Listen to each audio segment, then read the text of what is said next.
The morning sun had barely risen over New York City when the sky changed forever. Dark shapes appeared above the clouds, massive and silent. They blocked out the light like storm clouds, but these were not clouds. They were ships. Alien ships. Captain Lisa Morgan stood on the bridge of the Defiance, Earth's most advanced warship. She watched the enemy fleet through the main screen, her hands gripping the command chair. The alien ships were huge, each one bigger than a city block.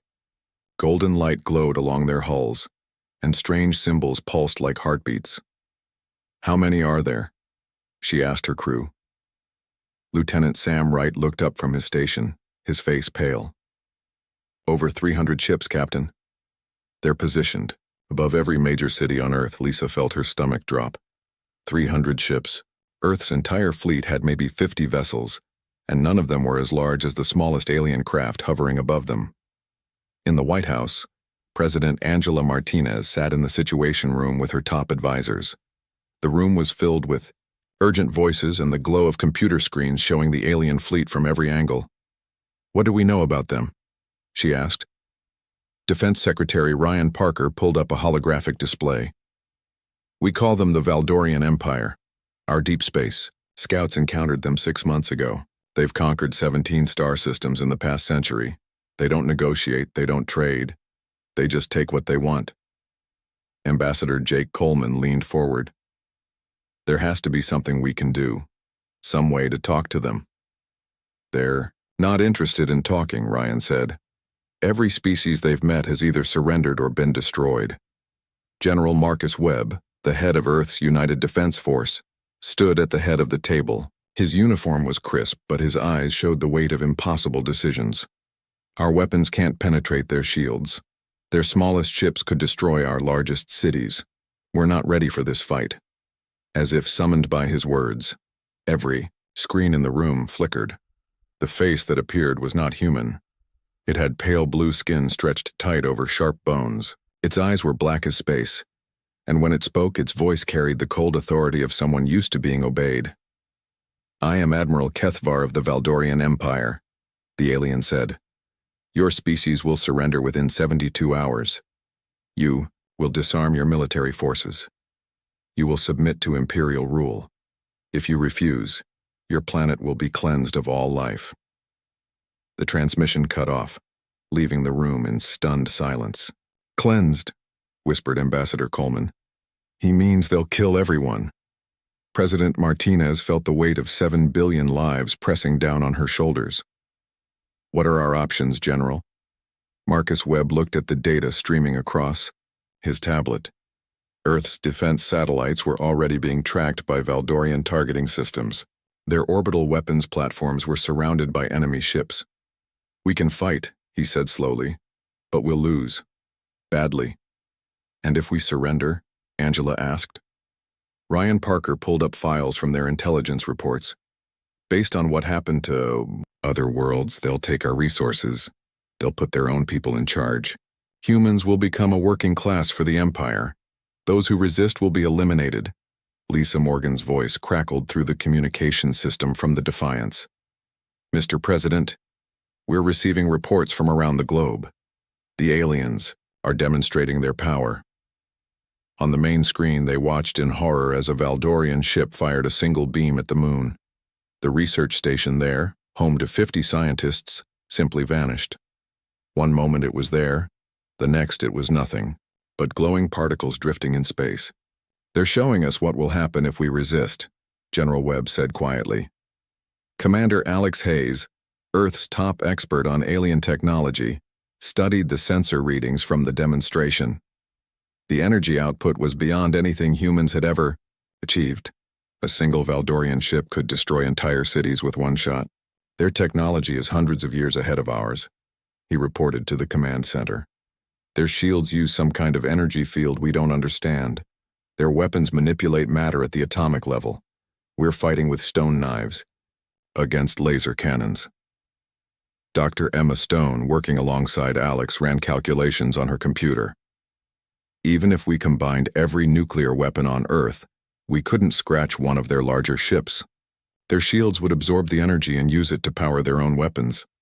The hours passed slowly. Reports came in from every nation on Earth. The Valdorian ships hung in the sky like sword over everyone's head. They didn't move. They didn't communicate. They just waited. In military bases around the world, soldiers prepared for a battle they couldn't win. Fighter pilots checked their weapons knowing their missiles would be useless. Tank crews loaded their guns with shells that wouldn't penetrate alien armor. Captain Morgan walked through the Defiance talking to her crew. Many of them were young, fresh from the academy. They looked to her for hope, for some sign that Earth had a chance. "Captain," asked Ensign Nick Taylor, barely out of his teens, "are we really going to fight them?" Lisa looked at the young man's face, seeing her own fear, reflected there. "If we have to, yes, we won't go down without a fight." But privately, she wondered if fighting would just make things worse. The aliens had the power to wipe out humanity completely. Maybe surrender was the smart choice. Maybe staying alive under alien rule was better than dying for freedom.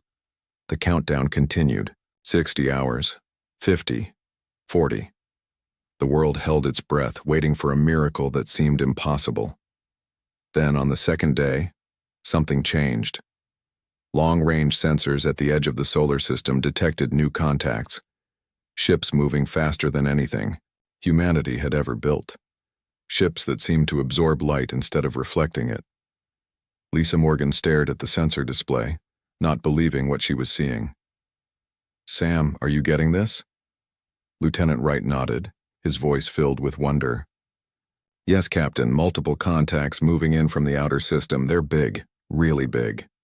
The mysterious ships were still too far away to see clearly, but their approach sent ripples of excitement and fear through Earth's defenders.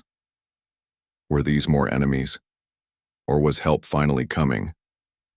The Valdorian deadline was still ticking down, but for the first time since the aliens arrived, humanity had something new to hope for. Something was coming from the darkness between the stars, and soon they would learn if Earth's fate would be decided by surrender, destruction, or salvation. The mysterious ships moved through space like ghosts. Captain Lisa Morgan watched the sensor screens on the Defiance, trying to understand what she was seeing. The new contacts didn't reflect light like normal ships. Instead, they seemed to swallow it, creating dark holes against the stars. "How many ships are we tracking?" she asked Lieutenant Sam Wright. Sam's fingers danced over his controls, but the numbers kept changing. "It's hard to tell, Captain. The sensors can't get a solid lock. Sometimes I count 100 ships, sometimes 1,000. It's like they're not fully there." Commander Alex Hayes worked frantically in the science lab, trying to analyze the strange readings. Dr. Emma Stone stood beside him, comparing the data to everything they knew about physics. "This is impossible," Emma said, staring at her screen. "These ships are bending space around themselves. They're using technology that shouldn't exist." Alex nodded, his face tight with concentration. "Their engines don't produce heat signatures. They don't leave ion trails. It's like they're moving through a different dimension." On the Valdorian command ship, Admiral Kethavar stood before his own sensor displays.